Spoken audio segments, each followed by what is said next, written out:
야곱이 에서 대신 아버지에게 장자의 축복을 받죠. 아버지를 속였죠. 형이 털이 많았던 거예요. 그래서 염소털을 이렇게 해가지고 만져볼 때 형이라고 거짓말하고 축복을 받습니다. 참 야비했어요. 그죠? 형이 그래서 야곱을 미워합니다. 그래서 어머님 아버님 돌아가시면 내가 기회를 봐서 저 죽여야 되겠다, 이런 생각을 가지고 있었어요. 이거를 이제 리브가가 알게 되어서 야곱더러 피신을 시킵니다. 야, 너 저기 좀 멀리 좀 가 있어라. 이 형이 지금 너무 화가 많이 나 있고 좀 있으면 너 까딱하면 형한테 맞아 죽는다. 그러니까 지금 우리 오빠 집, 그러니까 야곱에게는 큰아버지죠. 외큰아버지, 그죠? 외삼촌 집에 가 있어라. 엄청 먼 거리예요. 예, 거기까지 야곱이 피신을 갑니다. 창세기 27장 42절 보니까 맏아들 에서의 이 말이 리브가에게 들림에 이에 사람을 보내어 작은 아들 야곱을 불러 그에게 이르되 네 형 에서가 너를 죽여 그 한을 풀려 하니 내 아들아 내 말을 따라 일어나 하란으로 가서 내 오라버니 라반에게로 피신하여 내 형의 노가 풀리기까지 몇 날 동안 그와 함께 거주하라. 몇 날 동안. 금방 형이 풀릴 줄 알았어요. 한 몇 달 만에, 길어봐야 몇 달, 한 1년 있다가 다시 돌아오겠지 해서 가벼운 마음으로 가게 되었을지도 모릅니다. 그런데 이게 얼마나 걸리죠? 20년 걸려요. 20년 동안 형의 노가 안 풀렸어요. 갔더니 눈에 들어온 여자가 있어요. 외삼촌 딸, 둘째 딸이었어요. 라헬. 좋아하게 되죠. 그래서 마음에 들어서 외삼촌에게 얘기했더니 너 7년 봉사해라. 그래서 7년을 결혼을 위해서 열심히 봉사합니다. 그리고 이제 결혼할 때가 되었어요. 라헬과 이제 결혼식을 하고 이제 잔치를 했겠죠. 잔치에 뭐 술이 빠지지 않았겠죠. 야곱이 굉장히 계산적인 사람인데 7년 동안 연애했던 여자를 모르겠어요? 아침에 뭐 첫날을 잘 치르고 아침에 일어나서 보니까 라헬의 언니 레아가 옆에 누워있단 말이에요.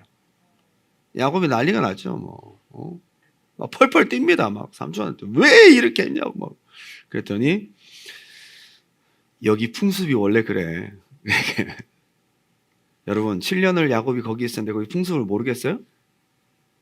예, 야곱보다는 항상 고단수야, 이 라반이.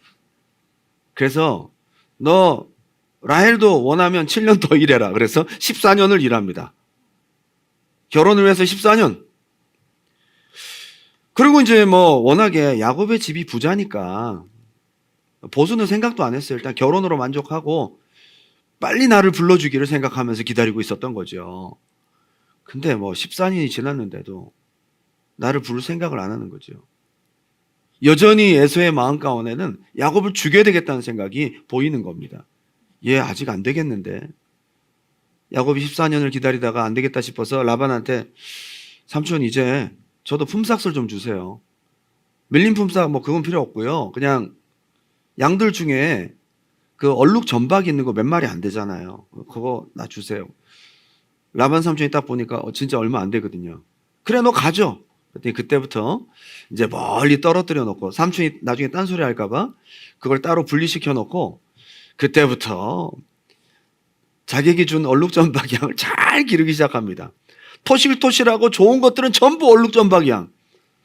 6년을 지났더니 얘들보다 더 많아진 거죠.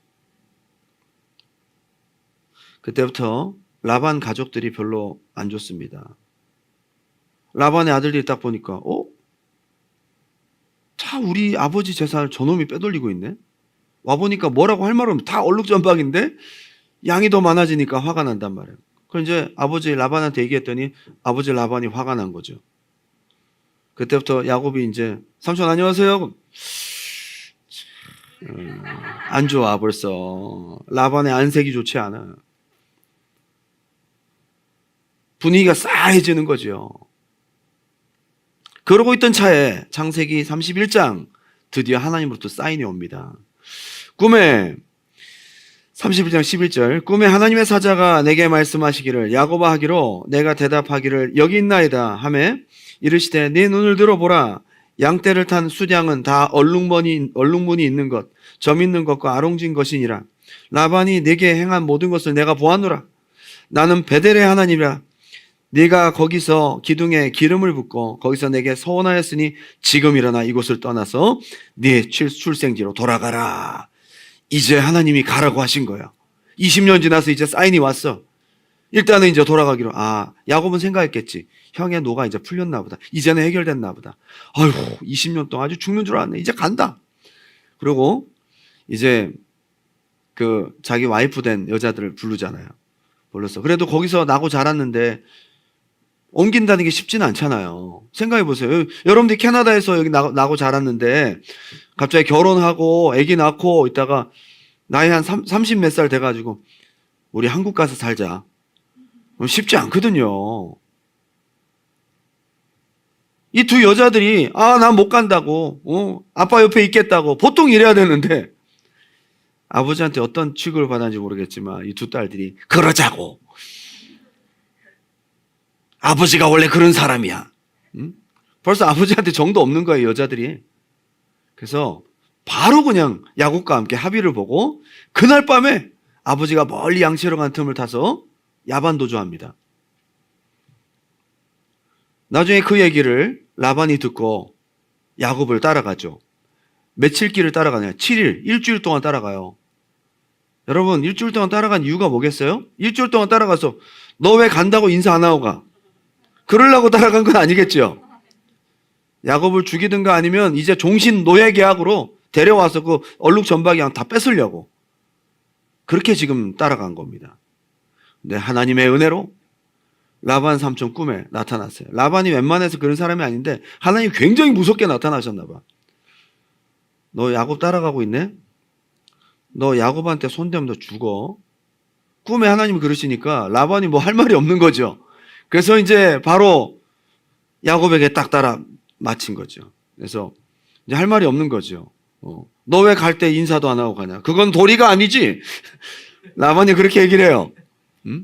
괜히 인사 받으려고 그런 것도 아니면서. 어제 사실은 하나님이 꿈에 나한테 나타나셔서 내가 너한테 손을 안 대는 거야. 근데 그건 그렇고 내가 집안에서 섬기던 그 수호신, 그 드라빔 수호신 그거 누가 훔쳐갔어? 그거 훔쳐가면 안 되지. 둘째 딸 라헬이 훔쳐간 거예요.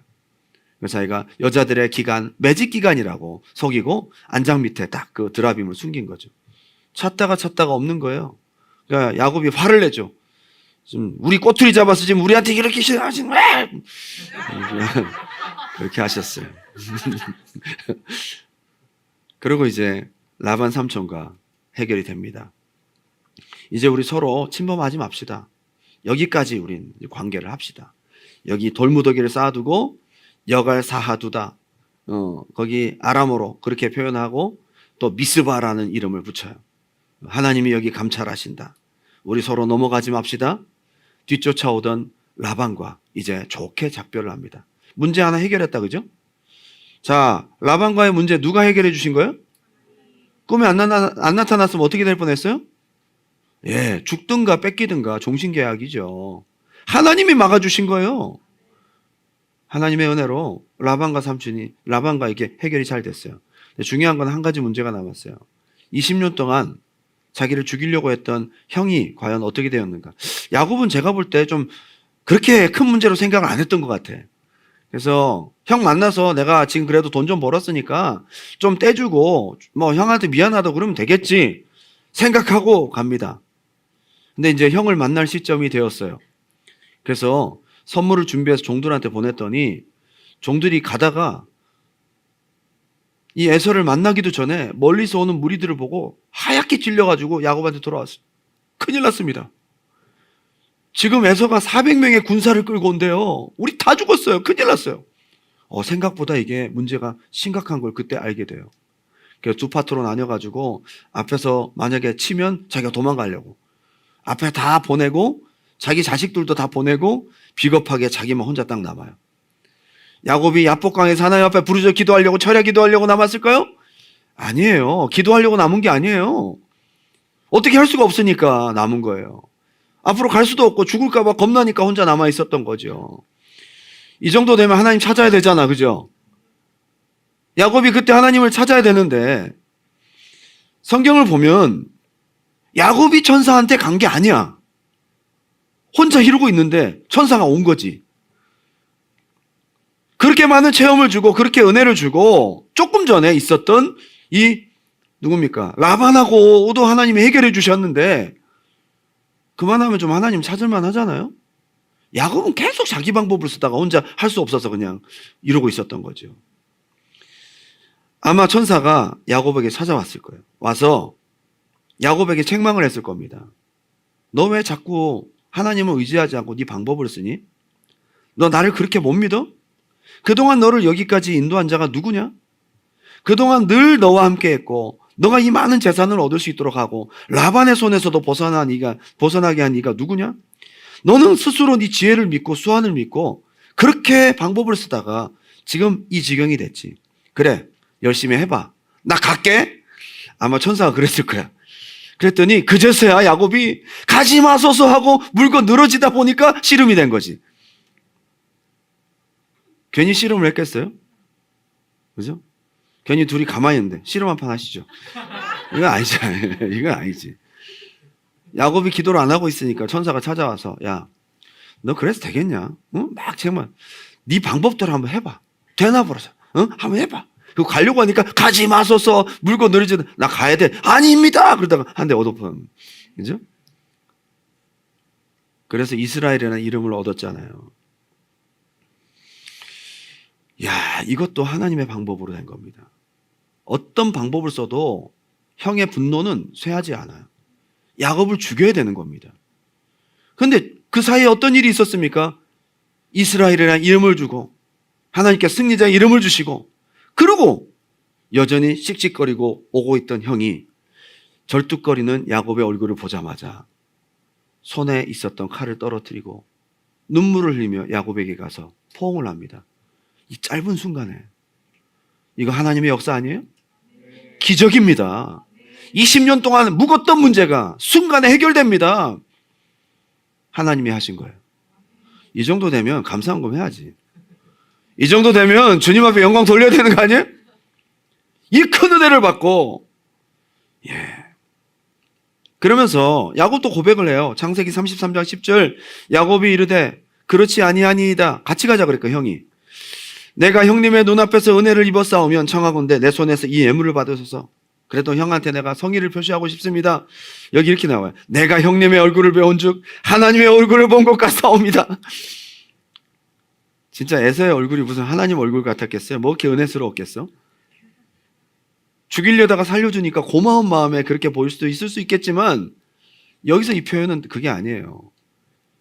에서의 마음을 바꾸신 하나님이 에서의 얼굴 속에 보이는 거예요.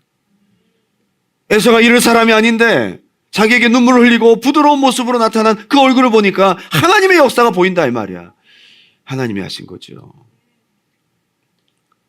이제 야곱에게 더 이상 문제는 없습니다. 야, 이제 야곱은 앞으로 잘된 일만 남았다 그죠? 뒤에 따라오던 라반하고 이제 관계도 청산이 됐고 그죠? 그리고 형하고도 이제 20년 동안 묶인 관계가 끝이 났어요. 그리고 그 사이에 돈도 벌었어요. 가정도 이뤘어요. 이제 야곱에게는 모든 것이 다 잘 됩니다.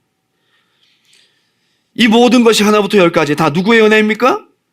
하나님의 은혜죠. 하나님 은혜입니다. 야곱도 이걸 인정하고 고백했습니다. 근데 희한하게 이때부터 야곱의 신앙은 조금씩 빗나가기 시작합니다. 오늘 저는 야곱의 이야기를 통해 우리 신앙에서 굉장히 흔하게 발생할 수 있는 중요한 오류, 우리 신앙의 시험과 함정들을 한번 생각해 보기 원합니다. 두 가지로 함께 은혜를 나눕니다. 첫 번째, 한번 따라합시다. 망각과 함께 시작되는 나 중심의 신앙. 오늘 잘 들으셔야 됩니다. 우리가 흔히 빠질 수 있는, 누구나가 될 수 있는 문제입니다. 참 희한하게 문제 해결이 되고 평안하고 내가 원하는 것 다 얻고 삶의 텐션이 느슨해지기 시작하면 제일 먼저 찾아오는 신앙의 위기가 하나님의 크신 은혜가 잊어버려지기 시작해요. 이 망각도 그냥 없어지지는 않습니다. 한 번에 없어지는 게 아니라 은혜 받은 기억은 있는데 감동이 없어요. 무슨 말인지 압니까? 은혜 받을 때 뜨거운 감동이 있잖아요. 그 감동 때문에 우리가 헌신하잖아요. 하나님 앞에 결단하고. 네, 시간이 지난 다음에 기억은 있어요. 아, 그때 은혜 받았어. 근데 내 마음속에 감동은 지금 없어. 그러다가 시간이 지나면 기억조차 없어집니다. 창세기 33장 12절 에서가 이르되 우리가 떠나자 내가 너와 동행하리라. 형이 이제 보디가드까지 해주겠대. 같이 가자. 우리가 보호할게. 야곱을 죽이려던 400명의 군사는 야곱의 호위 부대가 됩니다. 근데 13절 야곱이 그에게 이르되 내 주도 아시거니와 자식들은 연약하고 내게 있는 양떼와 소가 새끼를 데리고 있은즉 하루만 지나치게 멀면 모든 떼가 죽으리니 과장이야 이건. 말도 안 되는 소리죠. 핑계 대는 거죠. 야곱의 잔머리가 또 발동되기 시작합니다. 청하건대 내 주는 종보다 앞서가소서. 나는 앞에 있는 가축과 자식들의 걸음대로 천천히 인도하여 세일로 가서 내 주께 나아가리다. 거짓말. 세일로 안 가요. 중간에 셉니다. 다른 데로. 야곱은 에서와 함께하고 싶지 않은 겁니다. 이제는 이 복잡한 과거가 다 청산됐으니 새로운 삶, 새로운 것을 하고 싶은 거예요. 창세기 33장 16절 이날에 에서는 세일로 돌아가고 야곱은 숫곳에 이르러 자기를 위하여 집을 짓고 그의 가축을 위하여 우릿간을 지었으므로 그 땅 이름을 숫곳이라 부르더라. 여기서부터 야곱의 모습이 잘못되게 가기 시작합니다. 하나님의 은혜, 하나님의 사랑, 하나님이 놀랍게 행하신 모든 일들이 이제 그때뿐이고 조금씩 잊혀지면서부터 하나님 은혜에 대해서 무뎌지기 시작하고 그때부터 야곱의 신앙은 풀어지기 시작합니다. 참 희한하게도 하나님의 기적과 은혜를 경험하고 은혜를 받은 후에 찾아오는 안일함은 누구에게나 있을 수 있다. 흔히 사람들이 은혜 받은 후에 빠지는 죄성에 야곱도 노출되고 있었습니다. 급하고 문제 있을 때 하나님께 간절히 기도하던 야복강의 기도는 문제가 해결되고 나면 없어집니다. 간절한 기도, 금식 기도, 새벽 기도, 저녁 기도, 희한하게도 내가 원하는 문제가 해결되고 평안해지면 절박함이 싹 없어지고 응답받고 나면 절실함이 사라지는 게 우리의 문제라는 겁니다. 저는 야곱의 이런 모습들을 보면서 우리 대한민국의 과거부터 지금까지의 교회 변천사를 어느 정도 보게 되는 것 같아요. 저는 과거에 있었던 문헌도 찾아보고 예전에 어른들의 기도 생활, 예배 생활, 신앙 생활에 대한 이야기들을 많이 접하고 들었습니다. 일제시대 때는 암울한 죽음의 위협도 핍박도 이기며 1시간 산을 넘고 물을 건너 새벽 예배하고 6.25 전쟁 때는 피난 중에서도 하나님 앞에 예배를 드렸던 우리 믿음의 식구들. 60년대 여러분 모르겠지만 보릿고개 시대가 있었대요. 먹고 살기 진짜 힘든 시대가 있었어요. 병약한 자녀들을 놓고 눈물로 기도하던 어머니들의 세대가 있었습니다. 예전에는 교회가 마룻바닥으로 돼 있었고 거의 권사님들이 흘렸던 눈물과 무릎 자국이 있어요. 70년대 그리고 80년대 산업화가 되면서 점점 한국은 잘 살기 시작합니다. 문제가 없습니다. 국제사회에서 깜짝 놀랄 경쟁력을 갖기 시작합니다. 90년대 이후부터 잘 먹고 잘 살기 시작하면서 라오디게아 교회처럼 한국 교회는 점점 간절함과 절실함을 잃어가기 시작합니다. 하나님만을 의지하던 신앙에 적신호가 들어오기 시작합니다. 그리고 지금은 어떻습니까? 세속화가 된 겁니다. 편안함과 안락함이 주는 은혜의 망각, 약속의 망각, 축복받기 전 아쉬움에 매달렸던 야복강의 야성은 없어지고 믿음의 야성도 흔들리고 간절함은 사라지고 은혜 받은 기억만 있지 감동이 없는, 축복받은 후에 모든 것이 편안하고 안락해서 참 좋지만 간절함을 잃어버린 허전함이 있다 이 말이에요. 야곱은 숫곳에서도 좋았지만 더 좋은 곳으로 또 옮깁니다. 세겜이라는 곳으로.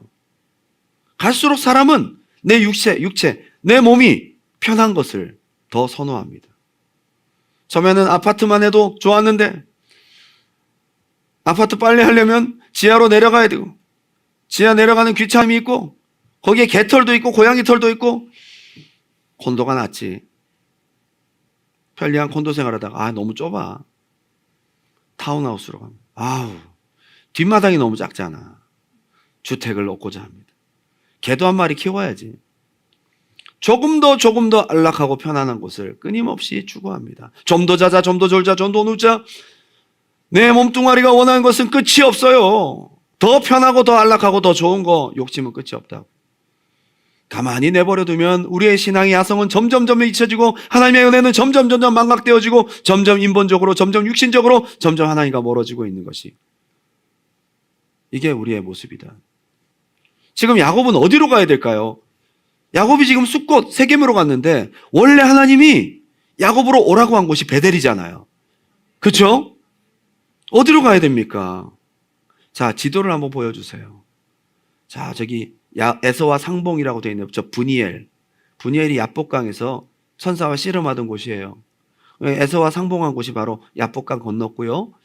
그리고 숫곳으로 갔다가 세겜으로 가는데 베델은 어디 있어요? 저 밑에 있죠. 자기 고향과 가까워집니다. 지금 야곱이 간 곳은 베델이 아닌 숫곳으로 갔다가 세겜으로 가요. 딴 데로 빠진 거죠. 분명히 자기가 하나님 앞에 가겠다고요. 하나님도 베델로 인도하려고 야곱을 불렀는데 은혜 받고 나니까 그 은혜의 감동과 감화와 이런 것들이 사라지고 아쉬운 게 없어지니까 야곱은 하나님과의 약속을 어깁니다. 자기가 원하는 대로 가는 거예요. 창세기 31장 11절 13절입니다. 나는 베델의 하나님이라 네가 거기서 기둥에 기름을 붓고 거기서 내게 서원하였으니 지금 일어나 이곳을 떠나 네 출생지로 돌아가라. 베델로 가라 그랬잖아, 하나님이. 하나님의 은혜로 베델로 보내기 위해서 하나님께서 라반도 해결해 주시고 에서도 해결해 주셨는데 베델로 안 가요. 은혜만 똑 따먹고 배신한 거예요. 하나님 앞에 간절히 기도하고 하나님 응답 주시면 이렇게 하겠노라고 얘기해 놓고는 응답받고 은혜 받고 나니까 딴 마음이 드는 거야. 야곱도 그랬어요. 야곱이 분명히 얘기했거든요. 창세기 28장 16절 형을 피해 도망올 때 마음이 엄청 가난할 때란 말이에요. 밖에서 돌베개 베고 자다가 꿈을 꾸고 일어나서는 이렇게 고백합니다. 18절 야곱이 아침에 일찍 일어나 28장 18절입니다. 베개로 삼았던 돌을 가져다가 기둥으로 세우고 그 위에 기름을 붓고 그곳 이름을 베델이라 하였더라. 이 성의 이름은 옛 이름을 루스더라. 야곱이 서원하여 이르되 누가 시킨 것도 아니야. 자기가 은혜 받고 감동돼서 막 서원합니다. 하나님이 나와 함께 계셔서 내가 가는 이 길에서 나를 지키시고 먹을 떡과 입을 옷을 주시어 내가 평안히 아버지 집으로 돌아오게 하시오면 욕심도 크지 않습니다. 지금 거기까지 가는 게 일단 1차 목표야. 거기까지 갔다가 다시 돌아오는 게 1차 목표예요. 그런데 생각지 않게 너무 큰 재산과 은혜를 받았죠. 하나님 더 잘해 주신 거예요. 그때는 이렇게만 해주시도 제가 하겠습니다 하시면 여호와께서 나의 하나님이 되실 것이요. 이제 22절 내가 기둥으로 세운 이 돌이 하나님의 집이 될 것이요. 하나님의 집 세우겠다고. 성전 건축 약속도 했다고요. 뭐 가난하고 힘들 때는 무슨 약속이든 못합니까? 응답만 해주시면 제가 다 하겠습니다. 누가 시킨 것도 아닌데. 하나님께서 내게 주신 모든 것에서 10분의 1을 드리겠습니다. 누가 11조 하라 그랬어? 자기가 한다 그래놓고. 사람이 절박할 때는 이렇게 말을 뱉는다고요. 마음이 절박할 때는 간절하단 말이에요. 하나님 앞에. 이것만 해주시면 내가 다 할 것 같지. 그런데 이제 베델로 돌아오라고. 이제 모든 형편이 좋아져서 문제가 해결되고 나니까 이 약속이 부담스럽기 시작해요. 10분의 1 드려야 되잖아. 10분의 1 드려야 되잖아요. 100만 원 있을 때 10분의 1은 좀 쉬울 수 있어요. 근데 1억이 있는데 10분의 1 드리니까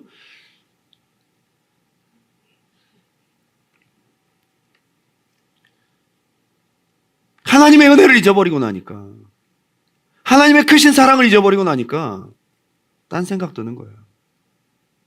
화장실 들어갈 때 마음 다르고 나올 때 마음 다르고. 여러분, 하나님께서 여러분에게 은혜 주실 처음 여러분들의 모습을 생각해 보십시오.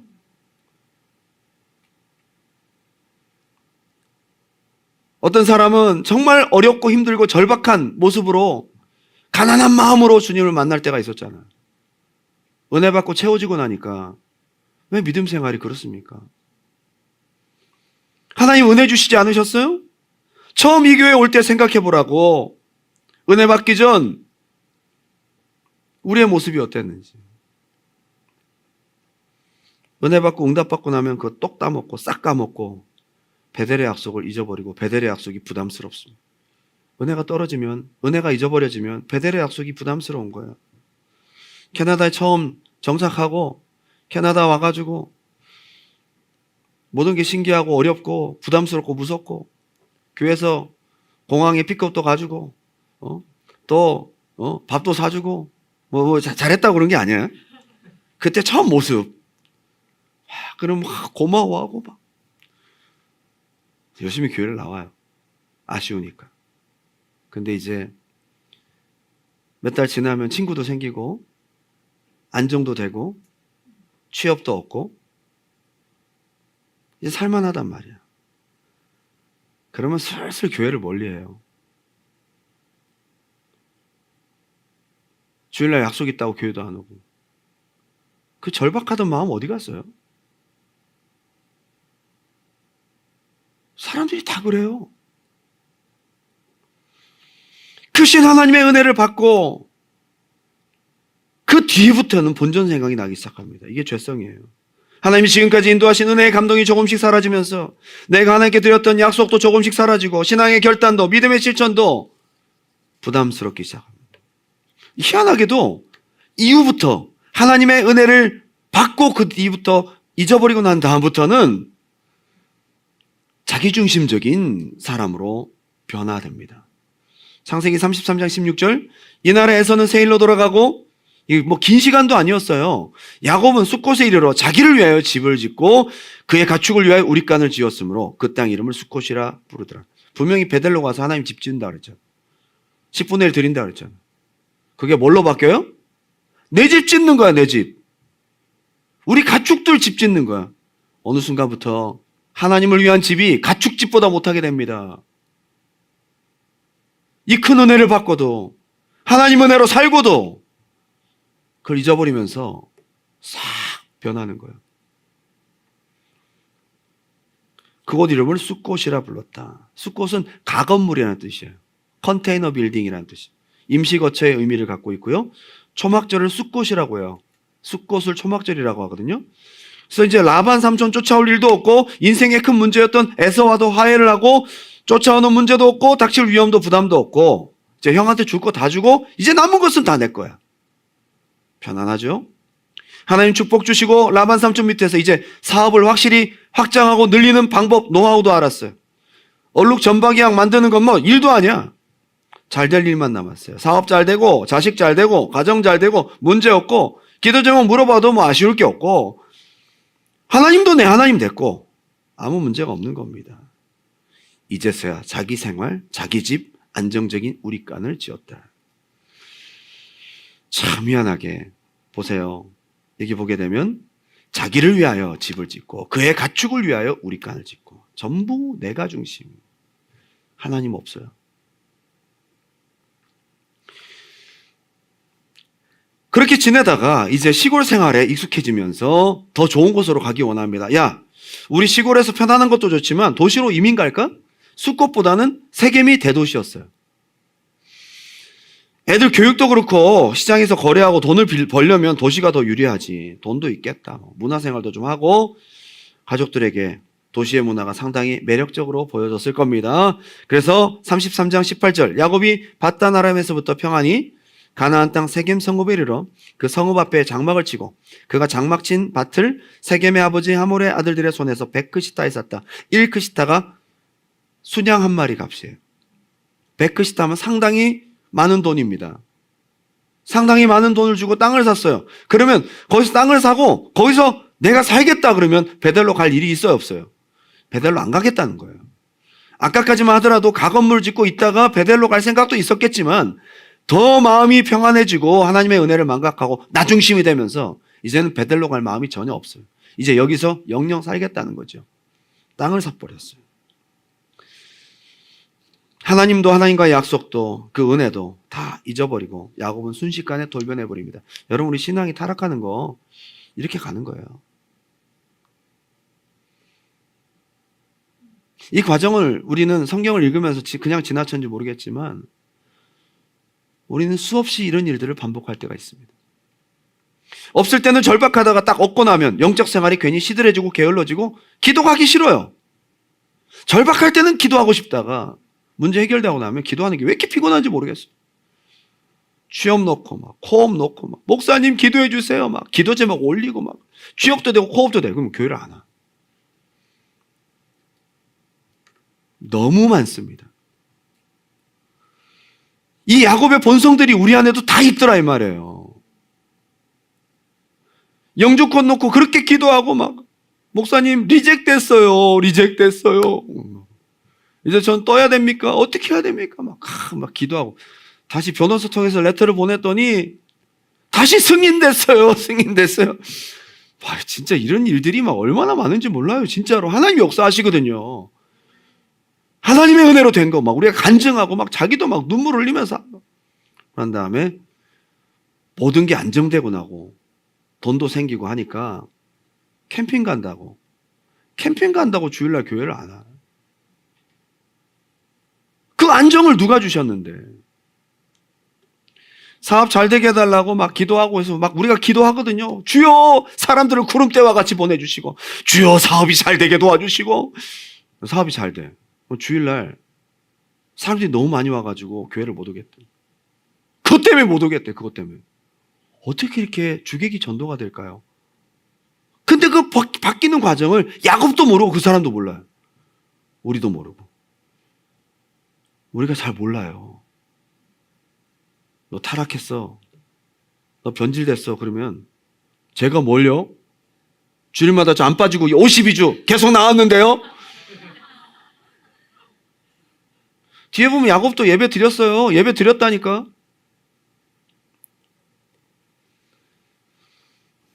처음 교회 오면 너무 예배가 은혜스러워요. 막 찬양에 감동받고 막 설교에도 인사이트이 있다 그러고 막 기도하면 막 응답돼서 좋다 그러고 한 몇 달 지나면 그것도 식상해지는 거야. 익숙해지고 별거 없게 느껴지기 시작합니다. 그때부터 신앙의 태도가 싹 달라져요. 그렇게 열심히 나오더니 주일날도 겨우겨우 결국 자기 몸뚱아리, 자기 육신적인 삶, 자기 중심만 남습니다. 언제부터? 하나님의 은혜를 잊어버릴 때부터 나 중심만 남는다. 여러분 이거 신앙이라고 생각하세요? 두 번째 한번 따라할까요? 엘렐로헤 이스라엘. 지금 야곱은 어쩌면 가장 행복한 시간을 보내고 있는지 모릅니다. 만족스럽고 어려움 없고 아쉬움이 적은 때입니다. 그런데 이때가 가장 불안한 시기인가 아세요? 영적으로 가장 위험한 때. 시험 들기 바로 일보 직전. 아니 어쩌면 시험 들어있는 상태인지도 모르겠어요. 창세기 33장 20절입니다. 다 같이 한번 읽겠습니다. 시작. 거기에 제단을 쌓고 그 이름을 엘렐로헤 이스라엘이라 불렀더라. 아멘. 뜻이 뭐냐 하면 엘이 하나님이에요. 하나님, 이스라엘의 하나님 뜻이에요. 이스라엘은 누구 이름이에요? 자기 이름. 하나님, 내 하나님.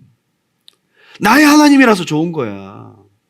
내 하나님. 네, 여기에 함정이 있다는 것을 알아야 돼요. 제단을 쌓고 엘렐로의 이스라엘 하나님을 찬양하는 것 같고 상당히 신앙적인 것 같지만 내 하나님, 내 중심적인 하나님, 나를 위해 존재하시는 하나님, 나에게 은혜 주시는 하나님, 그래 좋은 거죠. 내 하나님. 내 하나님 그러면 하나님의 무게가 실려요. 내가 무게가 실려요.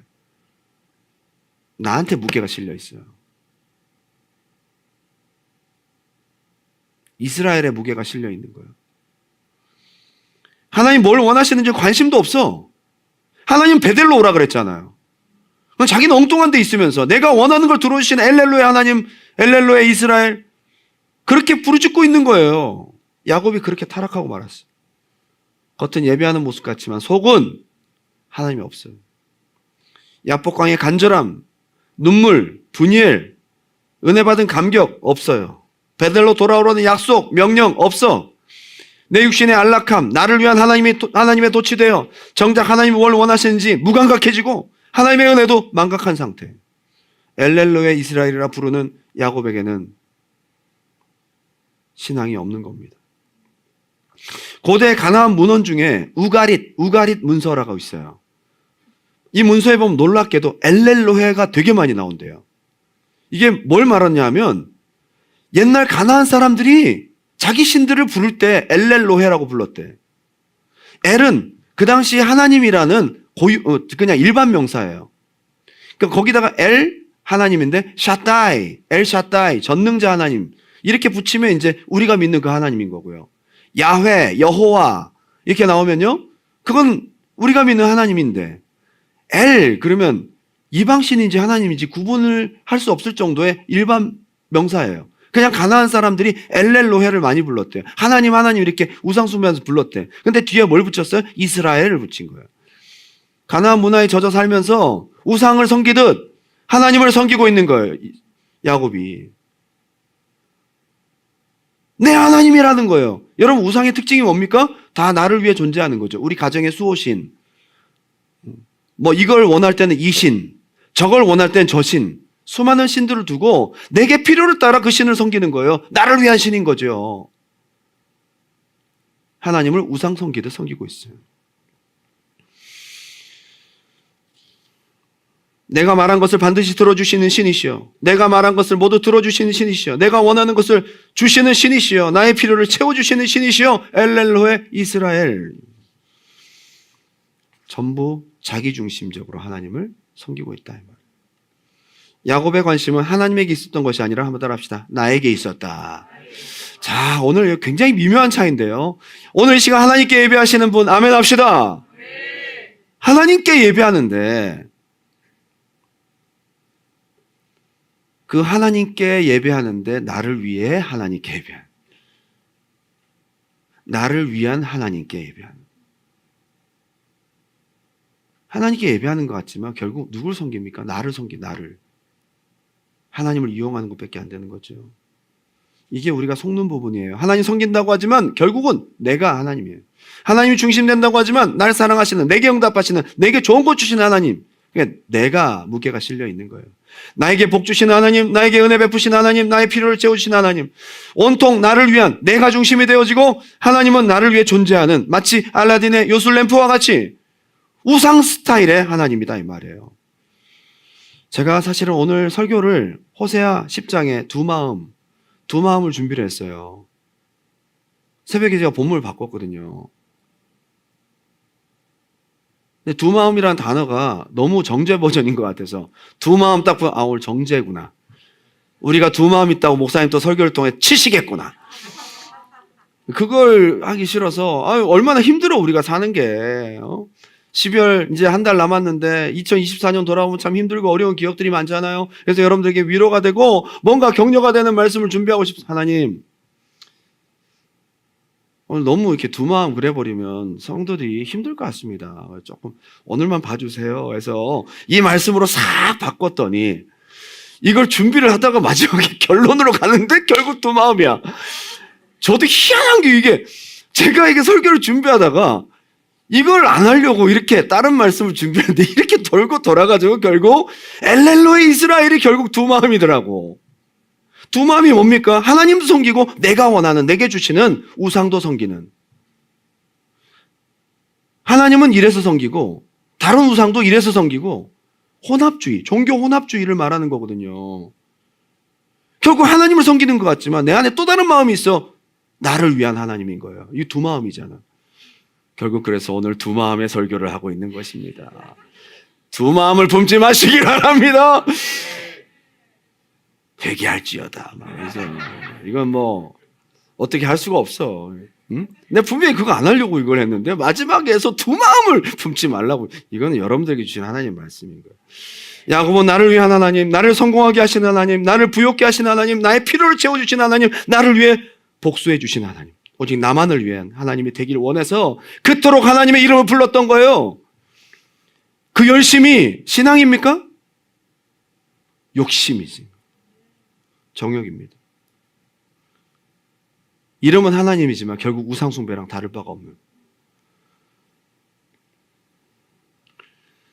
성경을 말씀을 통해서 제가 또 다시 보면서 놀란 게 뭐냐면 야곱이 에서와 만나는 장면 중에 창세기 아까 읽었던 33장 10절부터 15절까지 내용을 가만히 보면 6구절이거든요. 10절부터 15절까지 33장 10절부터 15절까지 6구절 6절을 가만히 보면 내가 내 손이 나를 내게 나는 나로 내가 얼마나 충만한지 6구절 안에 내가 얼마나 나오냐 14번 나와요.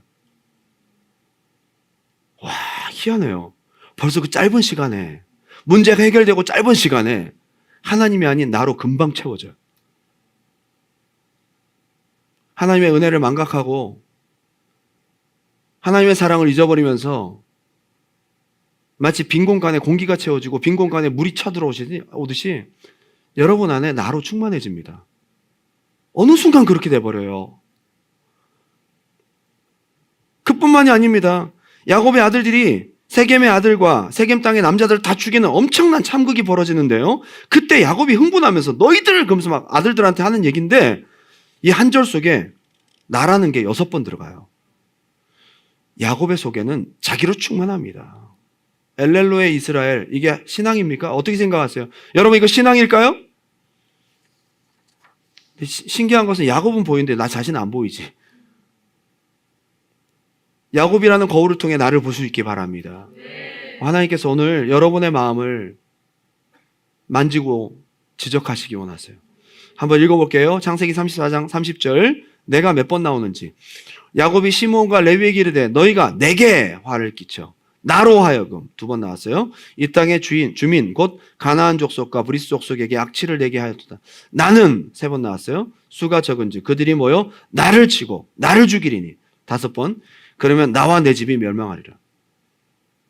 하나님이 어디 있어요? 이렇게 편안하고 안전하게 사는 동안 그토록 엘렐로의 하나님, 엘렐로의 이스라엘이라고 불렀지만 정작 야곱의 삶의 주인은 나. 예배 실컷 드리고도 하나님 섬기지 않는 거예요. 그렇게 하나님의 이름을 부르면서도 하나님이 없는 거예요. 참 아이러니하죠. 전혀 인식을 못하고 있어. 내가 하나님 믿고 있고 하나님 이름을 부르고 있기 때문에 전혀 몰라요. 내가 잘하고 있는 줄 안다니까. 내가 하나님 찾고 예배 때 오고 내가 하나님 부르고 찬양도 하고 이 자리에 와 있으니까 내가 뭘 수정해야 되고 내가 가야 될 베델이 어딘지 하나님 원하시는 뜻이 무엇인지 몰라. 나로 충만하니까요. 하나님 무엇을 원하시는지보다 나에게 온전히 집중된 자아도취형 신앙이라 이 말이에요. 의외로 되게 많아요. 여러분 이렇게 하나님 잘 섬기고 엘렐로의 이스라엘 목이 터져라 하나님 불렀으면 잘 돼야 되잖아요. 바로 다음 장이 창세기 34장이에요. 자기 하나밖에 없던 디나라는 딸이 강간당합니다. 집단 성폭행을 당해요. 그 때문에 오빠들이 열받아가지고 화가 나서 야, 내 동생한테 이렇게 했으니 죄송합니다. 너무 이뻐서 그랬어요. 야, 그러면 얘 책임져. 우리는 룰이 있어. 남자들이 다 할례를 해야지 결혼 허락한다. 그러니까 그 추장이 얘 마음에 들었나 봐. 야, 우리 남자들 다 할례해.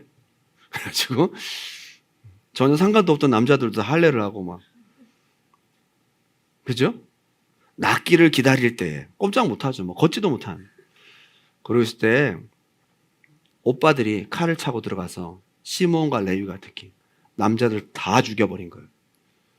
여러분 야곱의 아들들이 1급 살인자가 된 거예요. 하나님을 그렇게 부르고 하나님을 잘 섬기면 좋은 일이 있어야지. 하나님이 거기 아니라고 징계하십니다. 너 세겜 거기 있는 거 아니야. 그제서야 야곱이 정신 차려요. 이런 정도로 무딘 거예요. 하나님의 뜻이 무엇인지 모르는 거예요. 이렇게 얻어 터질 때까지 모르고 있단 말이에요. 그래서 야곱이 아들들을 모읍니다. 큰일 났다 이거. 야 우리 이대로 있으면 안 돼. 빨리 도망가야 돼. 그래서 베델로 온 거예요. 어쩔 수 없어. 거기 있을 수가 없으니까. 야 하나님 우리를 부르신 곳으로 가자. 그동안 우리 몸을 수색해보니까 온갖 장신구가 전부 우상단지인 거예요. 귀걸이, 뭐 팔찌, 모자, 뭐 이런 모든 것들이 전부 가나안 우상들 이렇게 쌓아놓고 그걸 상수리 나무를 버려버리고 그제서야 내가 우상 숭배를 그렇게 했다는 것을 그제서 알게 돼. 그제서 발견합니다. 여러분 하나님의 은혜를 잊어버리고 나 중심의 신앙으로 가다 보면 어느새 나는 수많은 우상들을 내 몸에 주렁주렁 달고 산단 말이야. 그런 사람 되지 않길 바랍니다. 이게 참, 그래서 그걸 묻어버리고 베델로 돌아와서 신앙을 회복하게 되는 거예요. 결론을 맺겠습니다. 오늘 말씀을 한번 적용할 수 있기 바랍니다. 2024년도 이제 12월 달이 되었습니다. 오늘 12월 1일이네요. 참 많은 일들이 있었다, 그죠? 여러분, 하나님이 지켜주지 않았으면 우리 자리에 없습니다. 진짜로. 가끔 차를 타고 401을 지나가다 보면 운전석 옆으로 바퀴가 이만한 차가 지나가요. 내가 50cm만 이렇게 가면 나 죽는다? 순식간이에요. 하나님이 우리를 지켜주셔서 여기까지 왔습니다. 하나님이 여러분 인도하셔서 이 자리에 앉아 있는 겁니다. 하나님의 은혜입니다. 하나님의 사랑입니다. 이제 우리 성탄절이 있잖아요. 전 시간이 갈수록 예수님의 은혜와 사랑이 너무 눈물겹게 감사해요. 죄인인 우리를 위해서 십자가에 달려 돌아가시려고 이 땅에 오셨다. 이걸 우리가 뭘로 설명할 거예요? 자기의 전부인 아들을 우리를 위해 주셨습니다. 예수님은 자기 몸을 아끼지 않고 살과 피를 다 찢고 물과 피를 다 쏟아 여러분들을 위해서 죽어주셨습니다. 은혜입니다. 지금까지 인도하신 하나님의 은혜 얼마나 감사한지 모르겠어요. 우리가 그 은혜를 기억만 있지 마음속에 감동이 없다면 다시 회복하시기 바랍니다. 하나님의 은혜를 회복하시기 바랍니다. 은혜를 회복하세요. 하나님이 주신 거예요. 하나님이 허락하시고 주신 것 때문에 하나님과 멀어진 거 있습니까? 하나님의 은혜를 기억하세요. 제발 부탁입니다. 하나님의 은혜를 기억하세요. 하나님의 은혜를 다시 찾으시기 바랍니다. 회복하세요. 그리고 엘렐로헤 이스라엘, 내가 하나님의 이름을 부르고 하나님을 찾고 하나님 예배하는 것 같지만 여러분 마음 깊은 곳에는 내가 주인 되어 있지는 않은가? 여러분 마음 중심에는 내가 하나님이 되어 있지 않는가? 나를 위해 존재하는 하나님, 내게 축복하시고 은혜 주신 하나님, 그래서 좋은 것이지 내가 정말 순전하게 하나님을 나의 주인으로, 하나님을 정말로 내가 섬기고 있는가? 우리가 수정해야 될, 우리가 가야 될 베델은 어딘가? 나는 지금 어디에 있는가? 하나님이 나에게 원하시는 뜻은 무엇인가? 다시 한번 정신을 차리고 돌이킬 수 있는 이 시간 되시기 바랍니다. 마지막 성경 한 절 읽고 마칠게요. 갈라디아서 2장 20절입니다. 우리가 무엇을 위해 누구를 위해 살아야 되는지 분명한 답이 있습니다. 은혜 받은 우리가 고백해야 될 고백입니다. 시작. 내가 그리스도와 함께 십자가에 못 박혔나니 그런즉 이제는 내가 사는 것이 아니요 오직 내 안에 그리스도께서 사시는 것이라. 이제 내가 육체 가운데 사는 것은 나를 사랑하사 나를 위하여 자기 자신을 버리신 하나님의 아들을 믿는 믿음 안에서 사는 것이라. 아멘. 나를 위해 사는 게 아니래요. 우리는 은혜 받은 우리는 내 안에 계신 그리스도를 위해서, 하나님을 위해서. 이게 신앙입니다.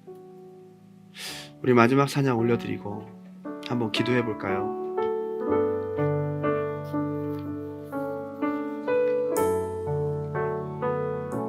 이 자리는 누구를 위한 자리입니까? 오늘 시간 믿음으로 고백할 수 있게 바랍니다.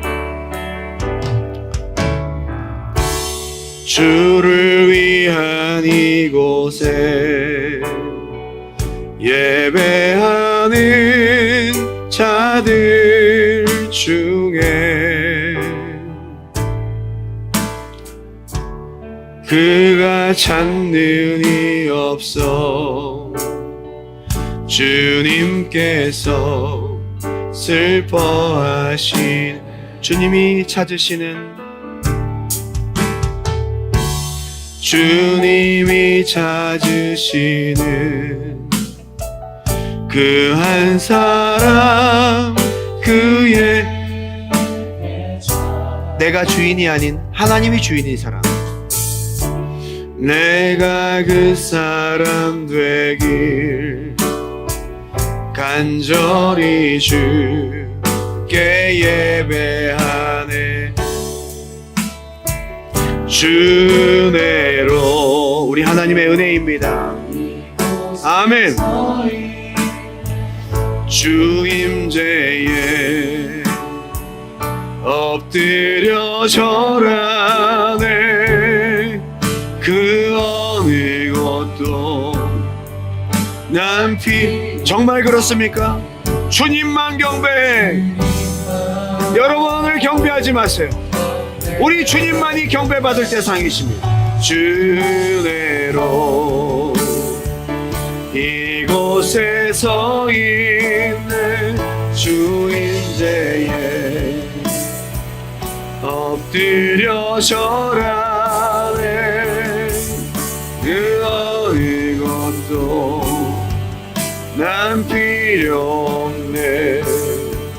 주님만. 마지막으로 고백합니다. 주내로 주내로. 하나님, 우리 안에 망각되어지고 잊어버리고 퇴색된 나를 향한 하나님의 크신 은혜가 다시 회복되게 도와주시옵소서. 그 어느 것도 난 필요 없네. 주님만 경배. 주내로 이곳에 서 있네. 주 임재에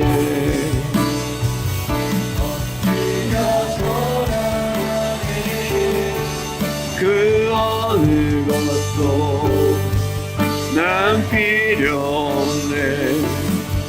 주님만 경배. 저도 제 자신을 돌아보면 하나님 은혜 앞에 얼마나 내가 배신자가 되어 있는지 모르겠어요. 우리 성도들이 처음에 와서 눈물 흘리고 주님을 찾고, 저 어떤 때는요, 기도 응답되는 것도 겁날 때가 있어요. 저분이 저 기도가 응답되면 믿음 생활 잘 하려나? 기도 응답보다 더 중요한 것이 하나님과의 관계고 믿음인데, 10명 중에 7, 8명은 응답되고 난 다음에 변하더라고. 내가 원하는 거 얻고 난 다음에 주님 멀어지더라고. 저도 여러분도 하나님 은혜 앞에 배신자 되지 마시기 바라요. 은혜 받은 자답게. 여러분 중심에 누가 있습니까? 여러분 자신? 여러분 잘 되려고 예배합니까? 여러분 잘 되려고 하나님 찾습니까? 여러분에게 유익되니까 신앙생활하고, 내게 은혜 베푸신 그 하나님, 나를 위해 목숨과 모든 것을 주신 하나님, 그 하나님 왜 중심이 안 돼 있고 내가 중심되어 있어? 편리를 따라 필요를 따라 하나님 이용하고, 내가 하나님 앞에 서비스하는, 하나님 앞에 헌신하는 것은 없잖아요. 오늘 그거 회복했으면 좋겠어요. 이거 두 마음이라고 하나님 말씀하세요. 전 분명히 오늘 이 설교를 하려고 한 게 아닌데, 하나님이 오늘 당신의 마음을 야곱을 거울 삼아 보라고 하세요. 우리가 야곱에게 뭐라고 할 수 있겠어요? 믿음의 조상인 야곱도 이랬는데, 내 모습이 이렇습니다 하나님. 내가 엘렐로의 이스라엘이라고 부르고 있어요. 하나님 부르지만 나의 하나님이 중요한 거예요. 내 마음을 바꿔주세요. 하나님, 은혜를 회복하게 도와주세요. 은혜 받은 감동이 회복되게 도와주세요. 하나님이 내 삶의 중심, 내 예배의 중심이 되게 도와주세요. 우리 주님의 이름 한번 뜨겁게 부르고 기도합니다. 주여.